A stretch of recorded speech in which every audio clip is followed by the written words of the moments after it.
Assalamualaikum warahmatullahi wabarakatuh. Halo teman-teman semuanya, perkenalkan nama saya Amelia Selvila dengan NIM 2405076008 dari program studi Pendidikan Bahasa dan Sastra Indonesia. Di video kali ini saya akan menyampaikan 3 materi mengenai yang pertama materi mengenai pengertian folklore, yang kedua sejarah perkembangan folklore, yang ketiga adalah jenis-jenis folklore. Nah, baik, langsung saja kita ke inti pembahasan. Selamat menyaksikan. Folklore adalah bagian dari kebudayaan suatu kelompok masyarakat yang diwariskan secara turun-menurun dari generasi ke generasi. Pewarisannya itu dilakukan secara lisan, seperti melalui cerita dan lagu, maupun melalui contoh perilaku, gerak isyarat, dan benda-benda tertentu. Nah, kata folklore berasal dari 2 kata bahasa Inggris, yaitu folk dan lore. Folk berarti sekelompok orang yang memiliki ciri yang sama, misalnya bahasa, adat, atau agama. Sementara itu, lore berarti tradisi atau pengetahuan yang dimiliki oleh kelompok tersebut dan diwariskan secara turun-menurun.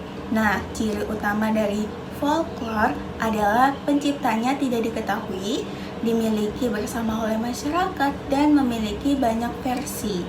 Hal ini terjadi karena folklore disebarkan dari mulut ke mulut dan dalam waktu yang sangat lama.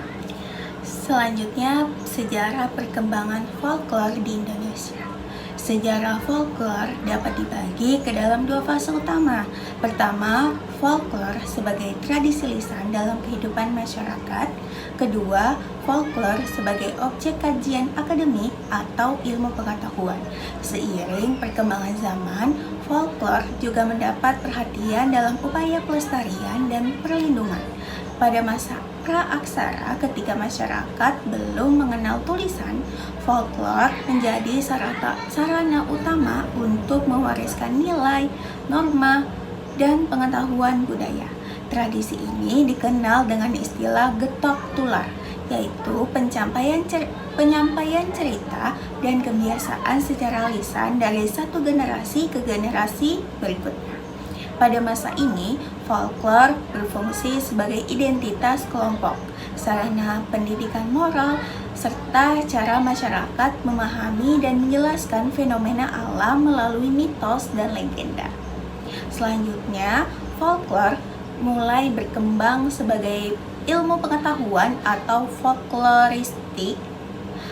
Meskipun folklore telah lama hidup dalam masyarakat, kajian folklore di Indonesia baru berkembang secara sistematis seiring pengaruh keilmuan barat. Istilah folklore sendiri pertama kali diperkenalkan oleh William John Thoms pada tahun 1846 di Inggris.